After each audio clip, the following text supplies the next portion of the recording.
historias de Jack. Empezamos.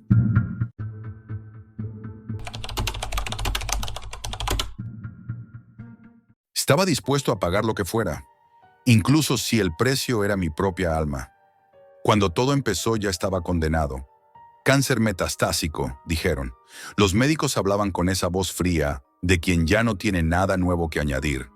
Me dieron meses de vida, como si fueran simples cifras en un calendario. Y yo no podía aceptar eso. No después de haber dedicado toda mi existencia a ganar, a conquistar, a no dejar nunca que nada ni nadie me detuviera. El dinero había comprado todo lo que quise. Poder, lujo, respeto. Pensé que también podría comprarme tiempo. Fue así como llegué a la Deep Web. No fue casualidad. Un socio me habló de ella en susurros durante una cena de negocios. Al principio me reí. ¿Buscar médicos en la misma cloaca digital donde se venden armas y pornografía enfermiza? Pero esa noche, cuando el dolor en mis costillas me obligó a tomar otra dosis de analgésicos, lo pensé en serio. Si la medicina oficial ya me había abandonado, ¿qué importaba dónde buscara lo que quedaba de esperanza? Empecé a navegar, horas interminables frente a la pantalla, con foros que parecían escritos por fantasmas, usuarios sin rostro contando historias que nadie más creería. Entre todas las barbaridades que se ofrecían, había un nombre que aparecía siempre con un aura casi religiosa. Miracle Cell. Lo describían como un grupo de médicos renegados, expulsados de universidades de élite, prohibidos en hospitales de renombre por traspasar todas las barreras éticas. Pero ahí, ocultos en lo más profundo de Internet, ofrecían lo que nadie más se atrevía a prometer: curar lo incurable. No milagros, no promesas vacías, resultados. Los testimonios eran escasos, apenas un puñado de mensajes escritos con nerviosismo, con errores de tecleo, como si quienes los habían escrito estuvieran al borde de un ataque de ansiedad. Decían cosas como: funcionó, estoy vivo, no preguntes cómo, o no lo volvería a hacer, pero sigo respirando. Cuanto más leía, más se me aceleraba el corazón. El contacto fue un desafío en sí mismo. Cadenas de correos encriptados, transferencias en criptomonedas, pruebas que parecían diseñadas para desanimar a cualquiera que no estuviera completamente decidido. Pero yo lo estaba. Firmé contratos virtuales con cláusulas interminables, tan absurdamente estrictas que ningún abogado cuerdo me lo habría recomendado. Acepté cada condición sin pestañear. Unas semanas después, recibí las instrucciones. Un billete de avión a Nueva York, una dirección escrita en un papel sin logotipo y un número de teléfono que se autodestruyó de mi móvil tras marcarlo. Parecía sacado de una película y sin embargo todo era real. El día acordado, un coche negro me esperaba en el aeropuerto. Cristales tintados, chofer mudo, trayecto interminable a través de la ciudad hasta un barrio industrial en Brooklyn. El vehículo se detuvo frente a un almacén anodino, sin carteles ni ventanas visibles. Desde fuera, nadie sospecharía que dentro había algo más que cajas de metal oxidado. El interior, sin embargo, me sorprendió. No era un sótano sucio ni un quirófano improvisado. Aquello estaba impecablemente limpio, iluminado con luces blancas que lastimaban los ojos. Había camillas, monitores médicos, tanques metálicos que burbujeaban suavemente. Todo parecía clínico, profesional, y al mismo tiempo había algo en el aire, un olor metálico, como sangre seca escondida bajo el desinfectante. Me recibió un hombre alto, de bata blanca. Su rostro estaba cubierto por una mascarilla quirúrgica, pero sus ojos transmitían una calma estudiada, casi hipnótica. «Bienvenido, señor Jackson», dijo. «Aquí no hablamos de esperanza, aquí hablamos de resultados». Su tono era tan sereno que por un momento olvidé que me encontraba en una clínica clandestina. Me explicó que mi cuerpo sería sometido a una regeneración celular con células madre pluripotentes, que mis órganos recibirían infusiones de compuestos experimentales imposibles de aprobar por ninguna agencia reguladora. Lo decía como si todo fuera la cosa más natural del mundo. El precio era obsceno, millones, pero apenas dudé. Saqué una carpeta de mi maletín con todas las transferencias ya preparadas. Dinero era lo único que me sobraba, Y si eso compraba un par de años más de vida, valía cada céntimo. Me condujeron a una sala blanca, rodeada de camillas con pacientes conectados a tubos. No parecían en coma, pero tampoco despiertos. Sus cuerpos recibían un líquido espeso, rojizo, que me hizo estremecer. Aquello no era suero fisiológico. ¿Qué es eso?, pregunté. El médico me respondió con esa misma calma imperturbable. Células vivas, señor Jackson. No necesita saber más. Las sesiones comenzaron al instante. Me inyectaban aquel líquido mientras mi cuerpo alternaba entre fiebre y escalofríos. A veces perdía la conciencia. Otras me mantenían despierto a la fuerza. Durante las noches, entre sueños febriles, escuchaba gritos lejanos, apagados, como si alguien estuviera siendo torturado en otra parte del edificio. Cada vez que preguntaba, obtenía la misma respuesta. La curación nunca es indolora. Intentaba convencerme de que todo era parte del proceso, de que el dolor ajeno era inevitable en cualquier experimento médico. Pero una noche, cuando me llevaron por un pasillo equivocado, lo vi. A través de una puerta entreabierta distinguí a varios jóvenes. No enfermos, no pacientes como yo. Eran donantes, o mejor dicho, prisioneros biológicos. Estaban conectados a máquinas que les drenaban líquidos de su cuerpo. Sus ojos estaban abiertos pero vacíos. Respiraban sí, pero no había vida en ellos. Eran meros depósitos de materia prima. El médico que me acompañaba cerró la puerta de golpe y me clavó la mirada como si quisiera advertirme sin palabras. Yo no dije nada. No podía, porque en ese instante, mientras mi estómago se revolvía de asco, comprendí lo peor. El dolor en mis huesos había disminuido. Mi piel ya no estaba tan pálida. Estaba funcionando. Debería haberme levantado y huido en ese mismo momento. Pero lo único que hice fue cerrar los ojos y dejar que me inyectaran más de aquello. Los días siguientes fueron una montaña rusa. El dolor que había marcado cada momento de mi vida desaparecía como si nunca hubiera existido. Podía caminar sin dificultad, respirar sin sentir, cuchillas en los pulmones. Cuando los médicos clandestinos me mostraron mis análisis, no lo podía creer. Los tumores se habían reducido más de la mitad. Yo, el hombre que estaba condenado, estaba regresando de la tumba. Pero la mejoría venía acompañada de algo inquietante. Una extraña sensación me recorría las venas, como si una parte de mí no me perteneciera. A ratos tenía la impresión de que mi cuerpo respondía antes de que yo diera la orden, como si estuviera aprendiendo a moverse con un nuevo motor en su interior. Y entonces llegaron los sueños. Al principio eran imágenes confusas, rostros que no reconocía. Un chico joven de piel pálida que lloraba en silencio. Una mujer morena con cicatrices en las muñecas. Después fueron voces cada vez más claras, murmurando palabras en idiomas que no entendía. Despertaba sudando, con la certeza de que aquello no era mi imaginación. Eran memorias de alguien más, o de varios. La última noche en aquella clínica fue la peor. No dormía del todo. Apenas flotaba entre la vigilia y la inconsciencia. Y de pronto, el silencio del edificio se rompió. Escuché un murmullo colectivo, un lamento prolongado que parecía venir de todas partes al mismo tiempo. Me incorporé en la camilla, temblando, y comprendí que no eran gritos físicos. Aquel coro lo escuchaba dentro de mi cabeza. Eran ellos, los donantes. Estaban atrapados, drenados, reducidos a recursos médicos.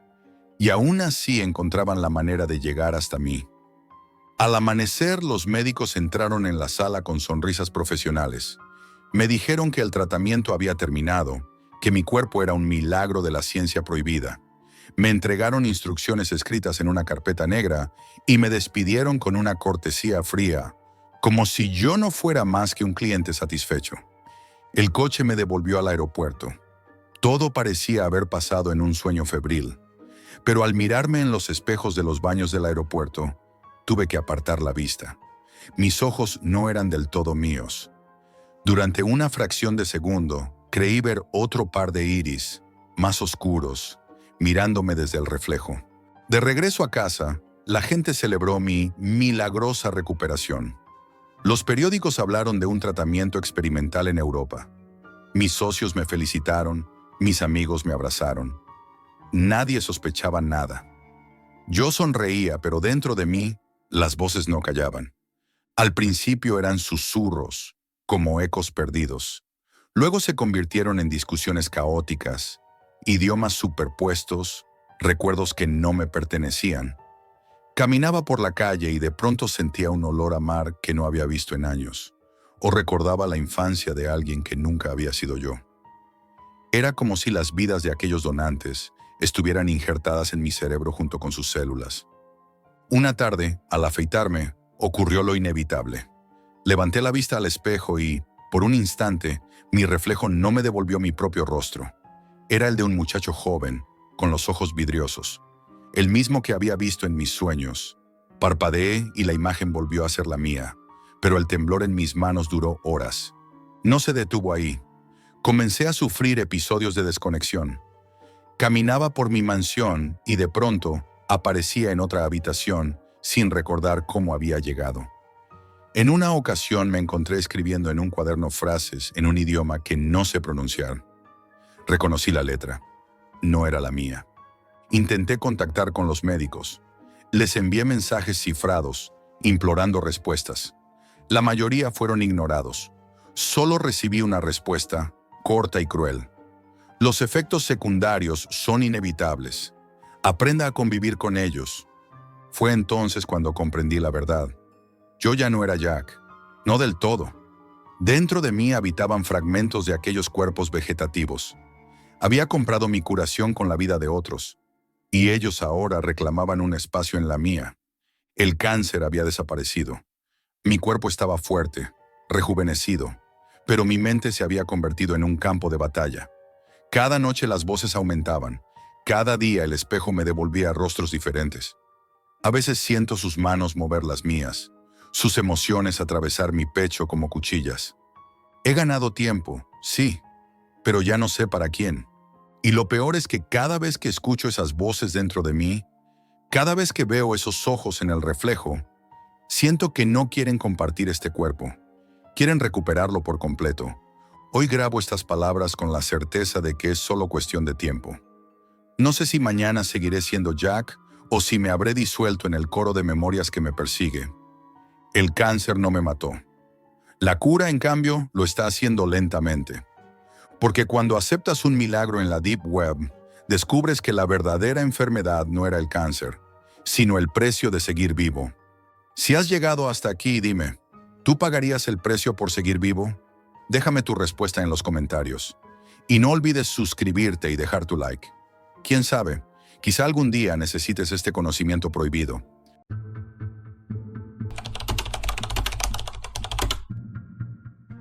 Nunca imaginé que un vídeo en la Deep Web pudiera cambiar para siempre lo que pienso sobre la realidad, hasta que lo vi junto a mi hermana. Me llamo Jack y esta es la historia que no quiero haber vivido. No es ficción, no hay fantasía ni leyendas urbanas. Es algo real, y aunque me duela admitirlo, sé que nunca volveré a mirar la realidad igual. Todo empezó una noche lluviosa, mientras Clara y yo estábamos en su habitación revisando trabajos universitarios. Las luces estaban apagadas salvo por el resplandor azul del portátil. Afuera, el ruido de la lluvia golpeaba los cristales como un latido monótono. Adentro, el silencio se hacía pesado. Clara llevaba días obsesionada con la Deep Web, investigando para su carrera, pero aquella noche parecía distinta. Había una urgencia en su voz. Jack, dijo mientras me pasaba el portátil, tienes que verlo, no es una broma. No puedo explicarlo ahora. Yo dudé. No sabía si era prudente. Lo miré con desconfianza, pero algo en su mirada me hizo acercarme. Pasamos horas entrando en foros extraños, siguiendo enlaces que parecían no tener sentido. Era como atravesar un laberinto sin salida, donde las páginas no tenían estética, solo listas y códigos. Algunos enlaces eran solo texto plano, otros llevaban a vídeos incompletos o páginas muertas. Entre todo aquello, Clara dio con algo diferente. Snuff Films. No había logos ni imágenes, solo una lista fría de vídeos etiquetados con números y fechas. Nada más. Clara hizo clic en uno. Era simple. Una cámara fija grabando un despacho vacío. Dos personas hablaban, pero su voz estaba apagada. Pensé que sería una especie de experimento artístico, hasta que apareció en la esquina una etiqueta. Proyecto número 17, Snuff Films. Clara buscó más vídeos. Cada uno tenía un patrón inquietante. Grabaciones crudas, planos largos, sonido ambiental sin edición. Era como si fueran registros reales, sin guión ni propósito artístico. Yo me sentía incómodo, como si estuviera mirando algo que no debía existir. Pero Clara estaba hipnotizada. Cuanto más vídeos veíamos, más nos sumergíamos en una sensación extraña, como si nos arrastrara a un lugar oscuro y profundo. Entonces apareció uno nuevo, fechado apenas 2 días antes. Duraba exactamente 12 minutos y 13 segundos. Clara encendió el volumen. La habitación que mostraba era mínima. Paredes desnudas, una mesa, 2 sillas. Sobre la mesa, un cuaderno abierto con escritura borrosa. Lo perturbador no era la escena en sí, sino lo que había dentro. Éramos nosotros. No literalmente nosotros, pero idénticos. Una versión de Clara y mía sentados allí. No era montaje. Era tan real que un escalofrío recorrió mi cuerpo. Clara se tapó la boca. No había sonido claro, solo murmullos apagados. Yo me incliné hacia adelante, incapaz de apartar la vista. Era nuestra habitación. Igual. Cada detalle coincidía. El cursor avanzó solo, como si la propia página decidiera mostrarnos más. Apareció otro vídeo. La misma habitación, pero distinta luz, distinta hora. Estábamos ahí otra vez, pero con expresiones diferentes, más cansadas, más tristes. Era como mirar recuerdos deformados, escenas borradas de nuestras memorias. El silencio era tan denso que podía sentirlo en la habitación. Y entonces algo me paralizó. Una lágrima recorriendo la mejilla de mi yo en la pantalla. Era imposible ignorarla. Y lo peor, sentí que era mía.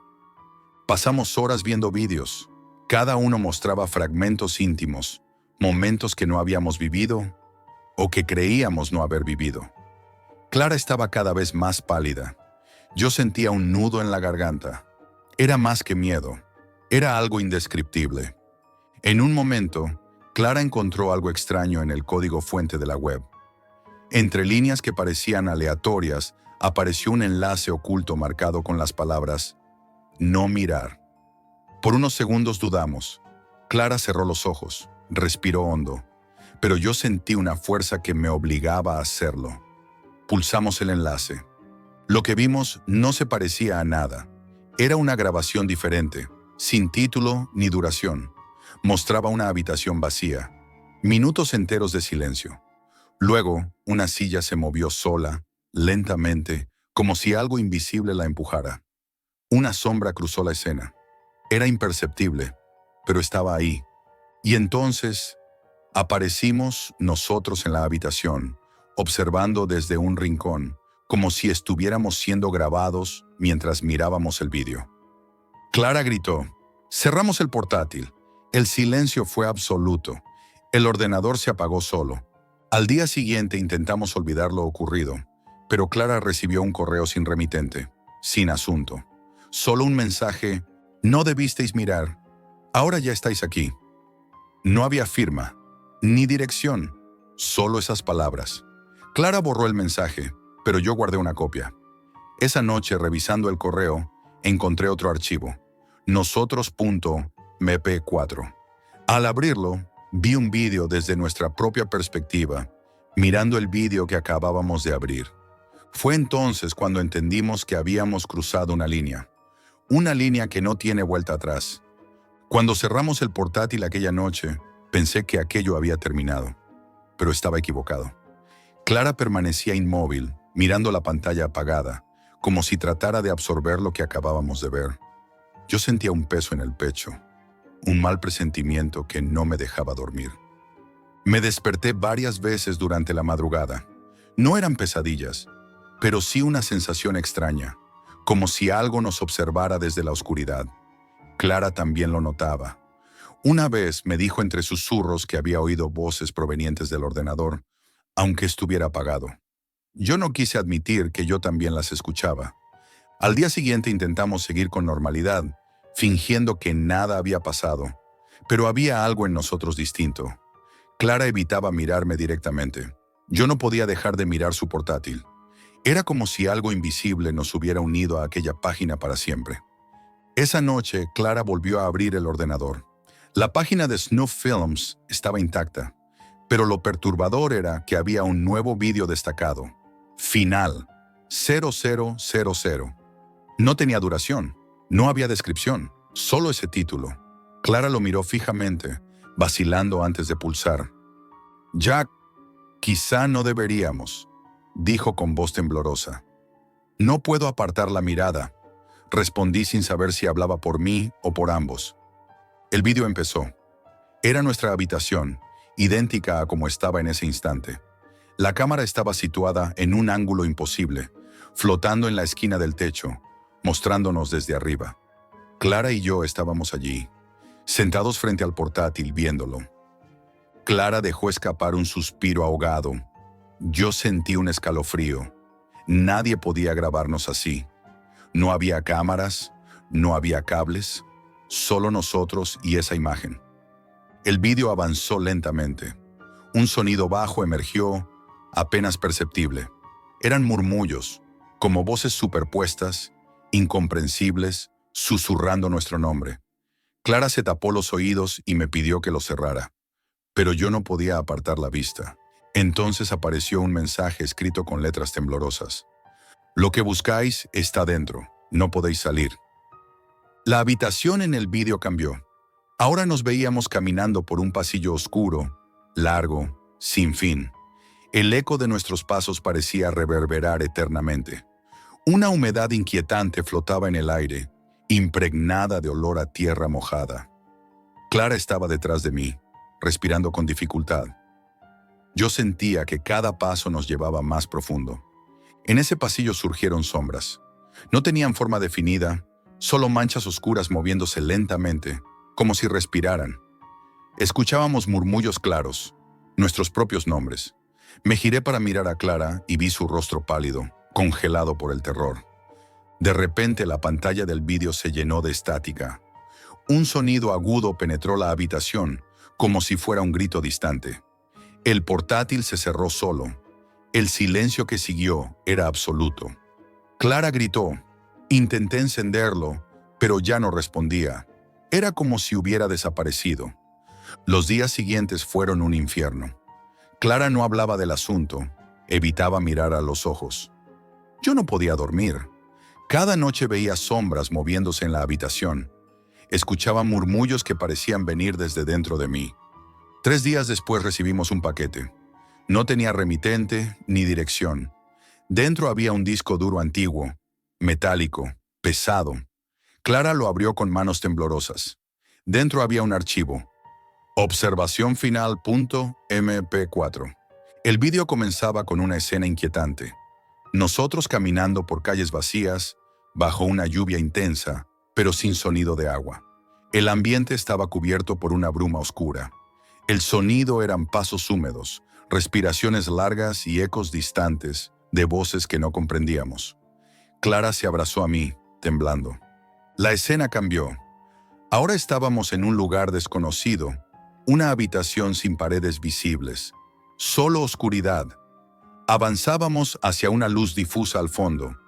Esa luz nos llamaba, pero cada paso que dábamos parecía más difícil, como si algo invisible nos sujetara. La figura apareció entonces, una sombra alta, indefinida, sin rostro. Se quedó inmóvil observándonos. Un frío paralizante llenó la escena.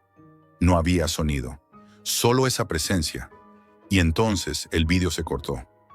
Clara desapareció esa misma noche. No dejó notas, no respondió llamadas. Solo estaba su portátil encendido en la mesa, abierto en la página de Snuff Films, mostrando un nuevo vídeo. Jack. Lo abrí, era mi habitación, vacía. El vídeo duraba exactamente 12 minutos y 13 segundos. Y yo estaba allí dentro, sentado frente al portátil, viendo ese mismo vídeo. En el silencio mi propia voz susurraba, «Nunca debiste mirar». Fue entonces cuando entendí que Snuff Films no era solo una página. Era un laberinto, un espejo oscuro, y nosotros éramos parte de él. Y lo peor es que ahora también me estaban mirando.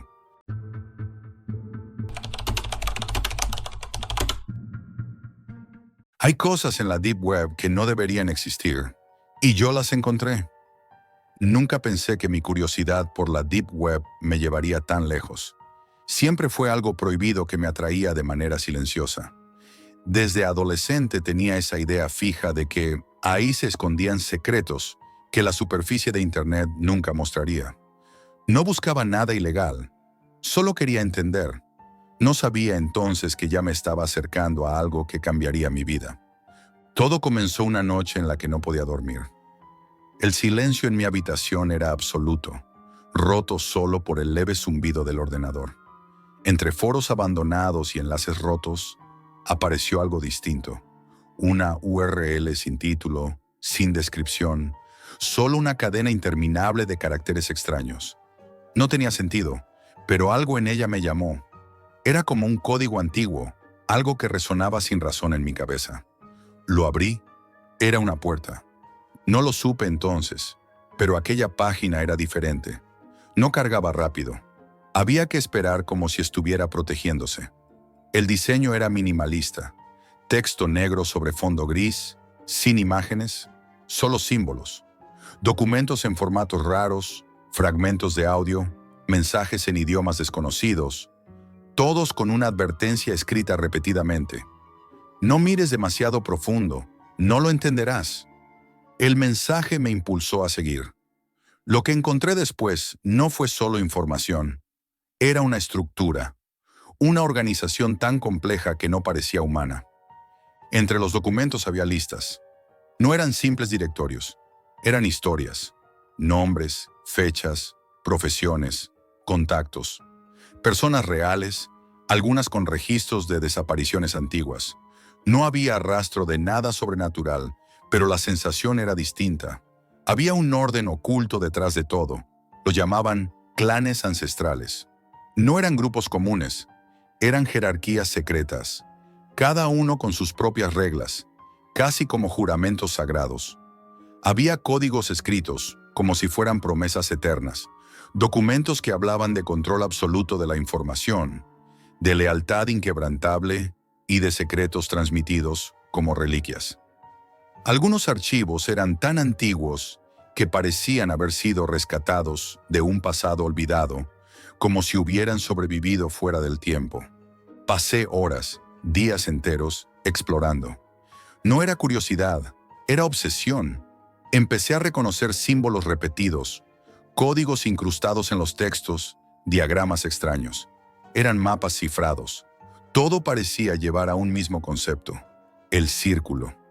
No había explicación clara, pero la palabra aparecía en casi todos los documentos. Una noche, mientras navegaba, encontré algo diferente. Un archivo protegido que destacaba entre el resto. Su nombre era inquietante. Entrada final, .mp4. Decía solo, cuando estés listo, míralo. Lo guardé y lo dejé en mi escritorio digital. No podía dejarlo pasar.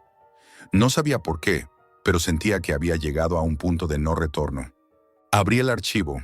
Era un vídeo oscuro, apenas visible, una sucesión de imágenes borrosas, fragmentos sin sentido, y voces, susurros entremezclados en varios idiomas. Era imposible identificar palabras claras, salvo una. Juramento. Se repetía como un eco persistente. El conocimiento pertenece a quienes aceptan el juramento. No sentí miedo, sentí algo más profundo, una necesidad inquietante, como una llamada imposible de ignorar. Desde ese momento, la Deep Web dejó de ser solo una curiosidad, se convirtió en una puerta viva. Nuevos foros aparecían cada vez que intentaba desconectarme. Nuevos archivos con nombres inquietantes. Espera, observador, elegido. Nunca había visto nada igual. Cada vez que abría una página, tenía la sensación de que algo cambiaba. Como si el lugar me reconociera. El aire en mi habitación se volvía más denso, las sombras más largas. No podía decir si era paranoia, pero sabía que no estaba solo. Una madrugada me topé con otro documento diferente. Era un texto cifrado en un formato extraño, acompañado de símbolos que parecían tener vida propia. Era un juramento escrito como si fuera una promesa eterna. Quien cruza esta puerta debe saber que ya no pertenece al mundo exterior. Lo leí en voz alta. Fue un impulso instintivo. Entonces sentí algo que no supe describir. Un cambio en mi habitación. No era frío ni calor. Era como si el aire hubiera cambiado su peso. Como si algo me estuviera observando. No podía dejarlo. Era como si hubiera despertado algo dentro de mí. Algo que me obligaba a seguir. El laberinto de la Deep Web se convirtió en mi obsesión. No sabía a dónde me llevaría. Solo sabía que había cruzado un límite y que al otro lado me esperaba algo que aún no entendía. No sabía entonces que lo peor estaba por llegar. Desde aquella noche en la que abrí entrada final MP4, algo cambió en mí. No era solo curiosidad, era una necesidad que me devoraba. No podía dormir. Cada vez que cerraba el ordenador, sentía que algo quedaba incompleto, como si dejara una parte de mí atrás. Era un vacío que solo podía llenar volviendo a entrar. Al principio intenté ignorarlo. Me decía que era paranoia. Pero la Deep Web comenzó a llamarme con fuerza propia. No eran simples enlaces. Eran puertas, mensajes codificados, caminos invisibles que aparecían y desaparecían. Cada vez que encendía el ordenador, algo nuevo estaba allí. Nuevos foros ocultos, documentos que antes no existían. Era como si me estuvieran esperando. Una noche, encontré algo inquietante. Entre capas de encriptación apareció un foro al que no había podido acceder antes. Lo llamaban La Cámara. Era un espacio protegido, como si hubiera sido construido para un propósito único. Allí había un único documento visible, una lista de nombres. No eran nombres comunes, eran nombres completos, fechas y lugares. Y mi nombre estaba allí. Mi nombre, escrito junto a una fecha cercana. Mi corazón se detuvo. No sabía si era una amenaza o una advertencia. La sensación de estar atrapado se intensificó. Supe entonces que ya no podía retroceder. Había cruzado un punto sin retorno. Empecé a notar cambios, pequeños, casi imperceptibles, pero suficientes para inquietarme. Mi ordenador encendía solo. Algunos archivos se abrían sin intervención mía. El cursor se movía de forma irregular. Y siempre, en algún lugar de la pantalla, aparecía un mensaje breve, casi subliminal. La puerta te espera. Cada vez que volvía al ordenador, nuevos archivos aparecían solos. Documentos cifrados, imágenes borrosas, sonidos distorsionados. No podía evitar abrirlos. Todo me llevaba al mismo concepto, el juramento. Era como si todo estuviera organizado para arrastrarme hacia un único final. Una noche, mientras intentaba descifrar un código dentro de esos documentos, escuché algo distinto. Un susurro. Primero pensé que era mi imaginación, pero se repetía cada vez que me acercaba al ordenador. No era una voz humana clara, era un eco suave. Jack, Jack. Me levanté de golpe y miré alrededor. Nada. Solo el silencio y una sensación extraña, como si mi habitación hubiera cambiado. El aire era más denso, más pesado. No era frío ni calor, pero era incómodo, inquietante. Sentí que alguien me observaba. No podía escapar. Era como una obsesión creciente. Los días se confundían con las noches. Perdí la noción del tiempo. Me encontraba siguiendo instrucciones contenidas en los documentos. Abrir páginas a horas específicas. Reproducir audios en silencio. Escribir palabras concretas en foros ocultos. Cada paso me llevaba más profundo, como si estuviera siguiendo un mapa invisible. Una madrugada, mientras investigaba un archivo llamado umbral.ogg, vi que la pantalla comenzó a cambiar. El brillo disminuyó, las letras se distorsionaron y apareció una frase escrita en rojo. Tú has llamado a la puerta. Ahora ella llama por ti.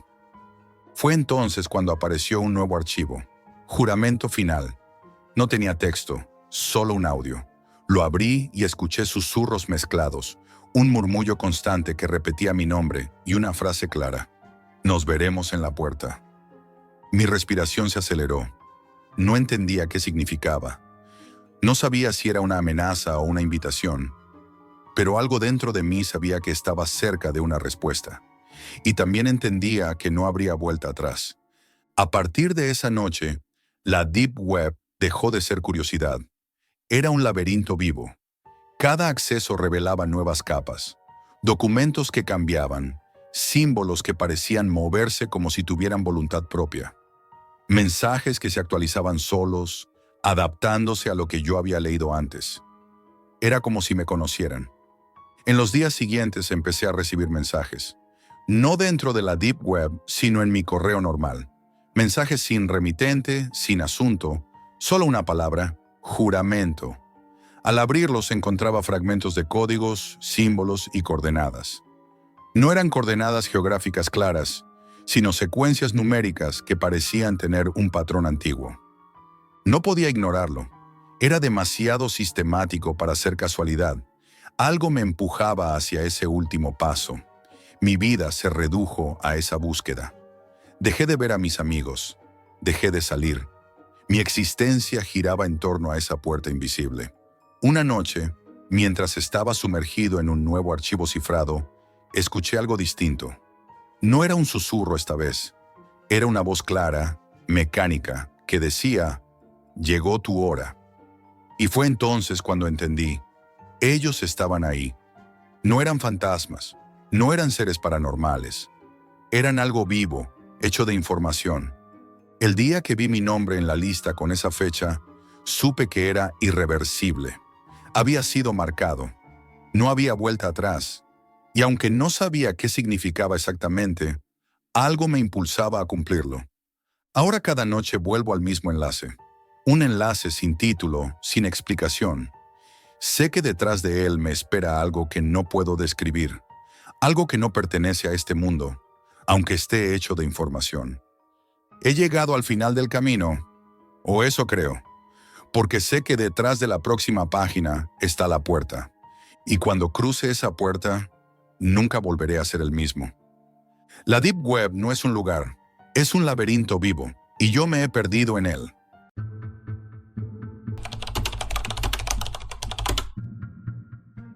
Lo encontré porque buscaba algo imposible, y no debería haberlo hecho. Todo empezó una noche cualquiera en Madrid, en nuestro pequeño apartamento de paredes descascaradas y luz amarillenta. Mi compañero de piso, Marcos, siempre ha sido obsesivo con la tecnología. No de un modo normal, sino como si persiguiera un secreto que nadie debía conocer. Esa noche apareció en mi habitación como una aparición, con una portátil vieja bajo el brazo y los ojos brillantes. «Jack», dijo, «tienes que ver esto». «¿Ahora?» «Estoy trabajando», respondí con desgana. «Es urgente, no es un vídeo, no es un artículo, es otra cosa. Lo encontré en la Deep Web». No me sorprendió. Marcos pasaba horas en foros ocultos. Lo que me inquietó fue su tono. Había algo urgente, casi temeroso. Se sentó frente a mi escritorio y encendió su máquina. La pantalla emitió un brillo frío. Me mostró un enlace con un nombre extraño: la Biblioteca del Silencio. Lo abrimos. No había menú, ni botones, ni imágenes. Solo texto. «Bienvenido a la Biblioteca del Silencio. Aquí no hay clics, solo preguntas. No estamos aquí para jugar. Lee, comprende, decide». Debajo había una lista de archivos con títulos crípticos: Proyecto Aeon, Simulación de Realidad, Memoria Cuántica, cada uno acompañado de una fecha extraña y una cifra que no entendíamos. Marcos insistió en abrir uno. Yo dudé, pero él estaba demasiado inmerso como para detenerlo. Al hacerlo, la pantalla se volvió negra y apareció un mensaje inquietante. «No estás listo. No deberías estar aquí. Lo que buscas cambiará lo que crees saber». Un zumbido bajo comenzó a llenarnos la habitación. Era un sonido casi imperceptible, pero suficiente para hacer que mis sentidos se tensaran. En la pantalla surgieron pulsos de luz hipnóticos, como ondas que parecían recorrer el aire. Marcos no pestañeaba, como si estuviera atrapado en una especie de trance. Yo me sentía incómodo, con un peso en el pecho que no podía explicar. Intenté cerrar el archivo. No funcionaba. Apagué el ordenador, lo reinicié, pero seguía igual. En medio de la pantalla apareció un contador. 12 minutos. «Esto no es normal», susurré. «Jack, esto es una interfaz», respondió Marcos con voz tenue. «No es un archivo cualquiera. Estamos conectados a algo». Mi respiración se volvió irregular. La habitación cambió de forma imperceptible, como si un velo se hubiera colocado sobre nuestros sentidos. El silencio se hizo absoluto, tan pesado que podía oír mis propios latidos. Una presión empezó a crecer en mi cabeza, como si algo intentara entrar.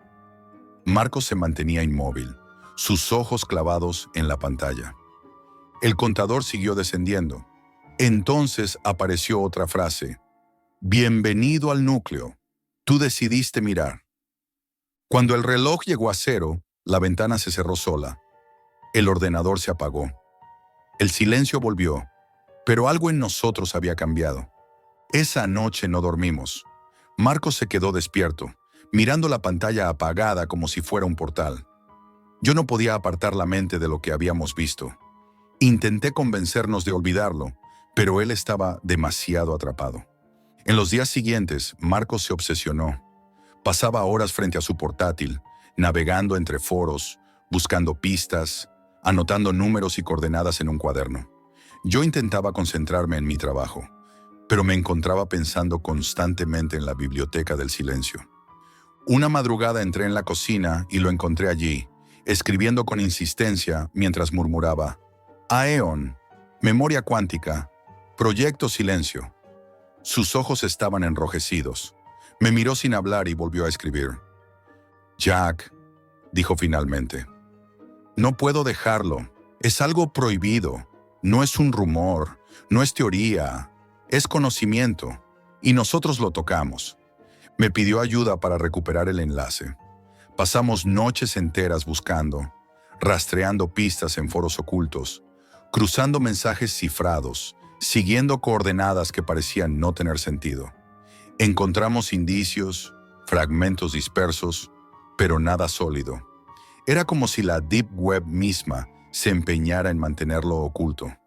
Durante ese tiempo, empecé a notar cambios. Marcos se volvió distante. Sus horarios cambiaron. Dejaba su portátil encendido toda la noche y se levantaba a horas imposibles. Yo escuchaba susurros cuando pasaba junto a su habitación, pero cuando preguntaba, él negaba haber dicho algo. El ambiente del piso se volvió más pesado, oscuro. Había un silencio denso, cargado, como si hubiera algo oculto entre nosotros. Una noche, mientras revisaba mi correo, encontré un mensaje sin remitente. Solo contenía una línea. «La puerta vuelve a abrirse. Hazlo en el minuto 17 de la noche». Me quedé mirando la pantalla. Sabía que Marcos estaba leyendo conmigo. Él levantó la cabeza lentamente, sin decir palabra, y me miró como si esa frase hubiera sido una advertencia. Y algo dentro de mí supo que no podíamos ignorarlo. No dormí aquella noche. Después de lo ocurrido con la biblioteca del silencio, algo cambió en Marcos y en mí. Él parecía atrapado en un estado constante de vigilia, como si esperara algo, y yo empecé a notar pequeños detalles que antes no existían. Una sensación constante de que nos observaban. Un murmullo apenas audible al pasar cerca de su habitación. Sombras que parecían moverse justo al límite de mi visión. Días después, mientras revisábamos mensajes en un foro oculto al que Marcos accedía desde un servidor protegido, apareció un correo cifrado. No tenía remitente, asunto ni cuerpo de mensaje. Solo un archivo adjunto con un título inquietante. Invitación. Abrí el archivo por curiosidad y apareció un texto breve, sin formato. «La puerta vuelve a abrirse. Hazlo en el minuto 17 de la noche. El núcleo espera». No había dirección, enlace ni ninguna pista más. Marcos lo leyó conmigo, lentamente, y luego guardó silencio. No habló durante horas. Esa noche, a las 00:17, nos miramos. Sin decir palabra, encendimos su portátil y buscamos entre nuestras notas hasta que dimos con un enlace distinto. Uno que no estaba en ningún historial ni registro. Era como si hubiera aparecido de la nada. La página era minimalista, más simple aún que la anterior. Solo un vídeo en blanco y negro, sin sonido, y una línea de texto. Has sido invitado. Decides cruzar. Reprodujimos el vídeo. Las imágenes eran desconcertantes. Planos de máquinas imposibles, estructuras gigantescas, engranajes que giraban en direcciones que desafiaban la física. Había símbolos que parecían antiguos y modernos al mismo tiempo. En la esquina del vídeo, una voz mecánica susurraba frases incomprensibles. Aeon, memoria cuántica, proyecto silencio. Marcos estaba hipnotizado. Se acercó a la pantalla, acercó su rostro, murmurando esas mismas palabras.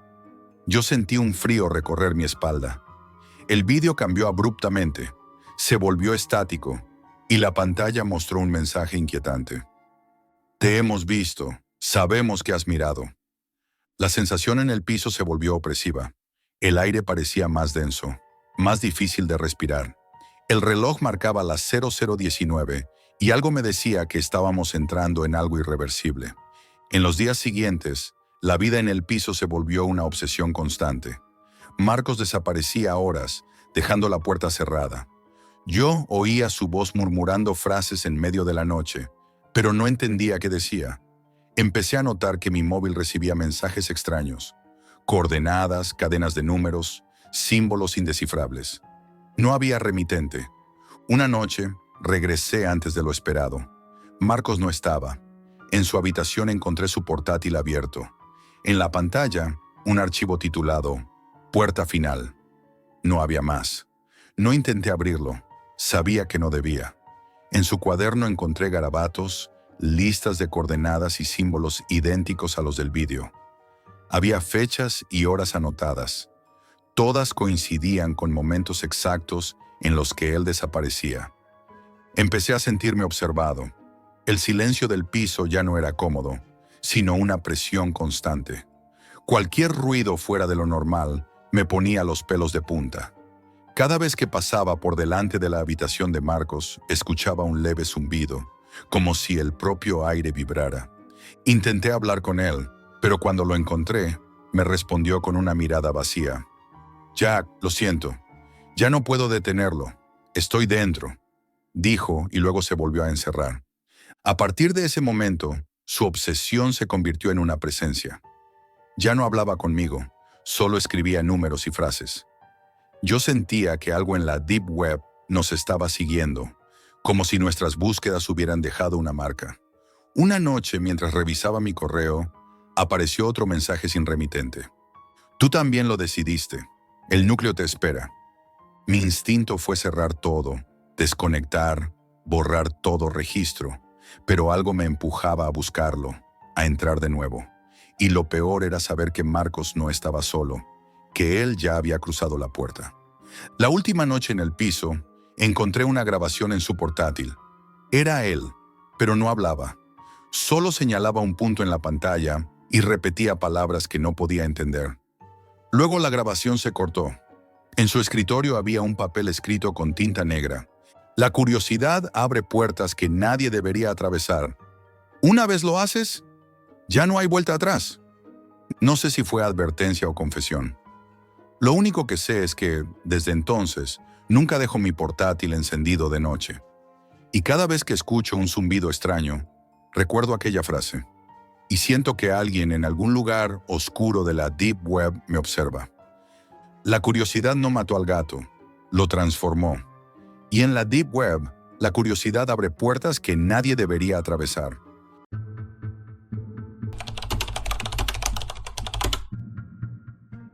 Nunca debí comprar aquel objeto, pero la curiosidad me costó más de lo que podía imaginar.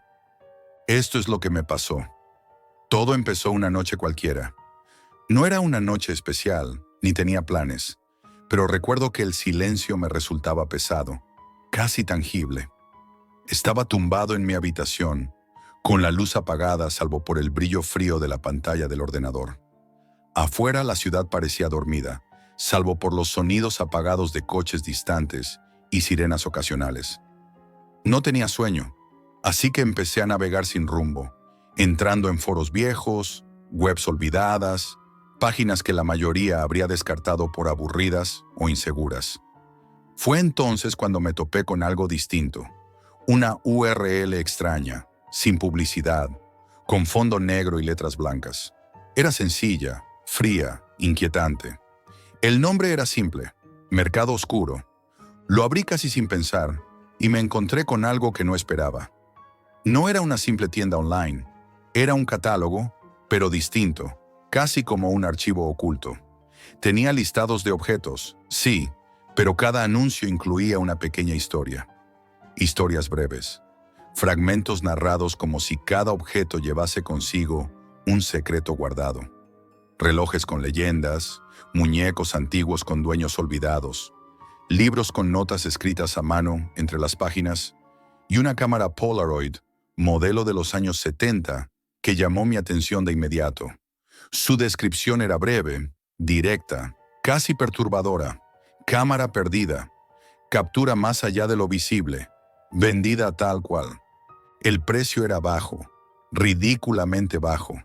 Era casi como si quisieran librarse de ella. No lo pensé demasiado. Pulsé el botón comprar. El proceso fue extraño. No había confirmación normal, solo un mensaje breve en pantalla. Pronto recibirás instrucciones.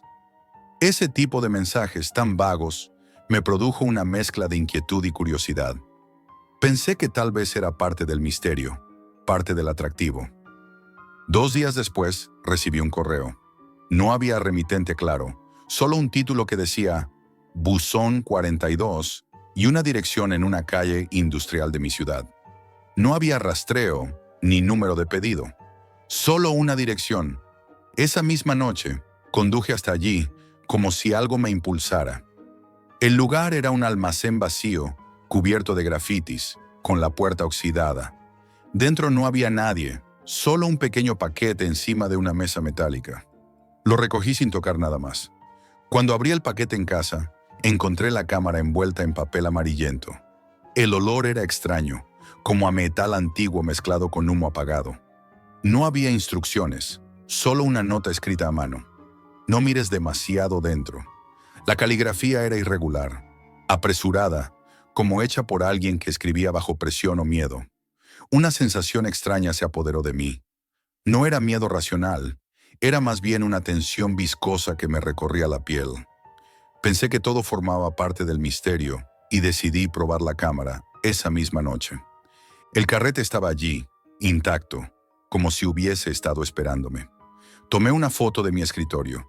El sonido del obturador fue seco, metálico, como un clic que no encajaba del todo con una cámara Polaroid. Al revelar la foto, mi corazón se aceleró. No mostraba mi escritorio tal como era. La luz era diferente, casi irreal. Las sombras eran demasiado largas, deformadas, y en un rincón borroso de la imagen había algo más, una figura apenas visible, como una silueta envuelta en humo. No podía identificarla. Era imposible saber si estaba allí o si mi mente me jugaba una mala pasada. Pensé que era un defecto del carrete y lo dejé pasar. Pero no dejaba de pensar en ello. Al día siguiente empecé a llevar la cámara conmigo. Tomé fotos en lugares cotidianos. La cocina, la calle, mi baño. Cada revelado me inquietaba más. No era un cambio obvio, pero sí inquietante. Un cuadro que no estaba colgado. Una silla rota que yo recordaba intacta. Personas extrañas en segundo plano que yo sabía que no estaban allí cuando hice la foto. Era como si la cámara mostrara una versión distorsionada de la realidad, una que no debía existir. Mi vida empezó a cambiar. Por la noche despertaba con una sensación rara, como si alguien me observase desde la oscuridad de mi habitación. Caminaba por casa en silencio, escuchando mis propios pasos, pero a veces me parecía oír pasos que no eran míos. Empecé a notar pequeños detalles, objetos fuera de lugar, una ventana abierta que yo recordaba cerrada, mensajes extraños en el portátil. Una noche, mientras revisaba archivos antiguos, encontré uno nuevo en una carpeta que nunca había creado. Era una foto tomada desde mi ventana, aunque yo no recordaba haberla hecho. La inquietud creció hasta convertirse en obsesión. No podía dejar de pensar en esa cámara. Era como si algo en ella me llamase. Me hacía buscarla, usarla. Había algo en su silencio, en el tacto frío del material, que me empujaba a seguir. Y en ese impulso estaba la semilla de algo que no podía ni imaginar. Decidí volver a entrar en la página. No podía dejar de pensar en esa cámara. Necesitaba saber de dónde venía, quién la había vendido y qué significaba aquello que capturaba. Encendí el ordenador. Tecleé la dirección una y otra vez, pero no existía. Ningún enlace funcionaba, ni siquiera el historial de mi navegador recordaba la página. Solo aparecía un mensaje frío en pantalla. Objeto vendido. Fin del listado. No era un error técnico. Era como si esa página nunca hubiese existido. La obsesión creció. Me sentía atrapado en un ciclo. Por las noches revisaba fotos antiguas, buscando detalles que antes no había visto. Algunas estaban incompletas, como si les faltara información. Otras mostraban escenas que no reconocía, calles que no estaban cerca de mi casa, habitaciones desconocidas, personas que parecían mirarme directamente desde la fotografía. Una sensación de inquietud constante se instaló en mi cabeza. Una noche, mientras navegaba por foros de la Deep Web, encontré una referencia mínima a la cámara. Era un hilo antiguo, olvidado, con un único comentario. No la uses de noche. Las imágenes empiezan a mostrar lo que no quieres ver. No había más explicación, no había nombre. Esa advertencia se quedó grabada en mi mente. Una madrugada, incapaz de dormir, me levanté. La cámara estaba sobre la mesa, mirándome como si supiera lo que pensaba. No sé por qué, pero cogí el bolso y salí a la calle. Caminé sin rumbo hasta llegar a una plaza desierta. El frío era intenso, cortante, y la única luz venía de las farolas amarillentas. Saqué la cámara. Mi pulso estaba acelerado. Sentía un sudor frío recorriéndome la espalda. Apunté hacia el suelo y disparé. El revelado tardó más de lo normal. Cuando apareció la imagen, mi corazón se detuvo. No mostraba el suelo, sino mi propio rostro, distorsionado, con una expresión que no me pertenecía. Una sonrisa fría, torcida, casi burlona. Desde aquella noche, la cámara dejó de ser un objeto inerte. Comenzó a cambiar. No solo tomaba fotos, parecía elegir momentos, lugares y sujetos. Empecé a escuchar sonidos extraños cuando estaba cerca de ella. El clic del obturador aún sin disparar, como un eco persistente. Pasos leves en mi habitación, incluso cuando estaba solo. Una noche desperté y encontré una fotografía sobre la mesa. No la había tomado. Era de mi propia habitación, pero desde un ángulo imposible, mostrando la puerta cerrada desde dentro, mientras yo estaba dentro. La paranoia creció. Dejé de salir. Mi vida se redujo a mi apartamento y la cámara. Pasaba horas intentando entender lo que veía. Revisaba cada foto una y otra vez. Descubrí que algunas tenían mensajes ocultos, casi ilegibles, palabras garabateadas entre sombras, símbolos extraños que parecían surgir solo bajo cierta luz. Intenté borrar esas imágenes. Lo hice, pero volvieron a aparecer en la carpeta de mi ordenador, siempre con una nueva foto junto a ellas, siempre de mí. Intenté deshacerme de la cámara. La arrojé a un contenedor en un barrio apartado, lejos de casa. Volví al día siguiente. No estaba allí. Pensé que quizás alguien la había recogido, pero a la noche siguiente, al volver a casa, la encontré sobre mi mesa, exactamente igual que antes, envuelta en el mismo papel amarillento, como si nunca se hubiese ido. Esa noche comprendí algo. La cámara no era un objeto normal. No era una máquina para capturar imágenes. Era un espejo que mostraba algo distinto, algo oculto. Me costó aceptarlo. Lo confirmé una madrugada, frente al espejo de mi baño. Cogí la cámara, la apunté hacia mi propio reflejo y disparé. El revelado fue lento, más de lo normal. El papel fotográfico apareció casi negro. Poco a poco se fue formando una imagen. No era mi reflejo, era otro yo. Un Jack diferente. Un Jack con una expresión fría, burlona, con una sonrisa torcida que yo nunca había tenido. Y me miraba fijamente. Desde entonces mi vida se convirtió en una cadena interminable de noches perturbadoras. No dejo de escuchar ese clic metálico. No dejo de sentir la presencia de alguien detrás de mí. Cada fotografía es una prueba de que algo está cambiando. Y ya no sé si es la cámara la que revela algo, o yo quien se está convirtiendo en aquello que ella quiere mostrar. Sé que hay algo detrás de esa venta, algo oculto en la Deep Web que nadie quiere revelar. Sé que no fui el primero en encontrarla, y sé que no seré el último. Pero también sé algo más. Hay cosas en la oscuridad que no están hechas para ser vistas, y hay objetos que no se compran, se eligen a sí mismos. Nunca debí entrar en esa página, nunca debí comprar ese objeto. Y ahora, cada vez que cierro los ojos, tengo miedo de abrirlos. Esto es todo por hoy, amigos, y recuerden, la realidad siempre supera a la ficción.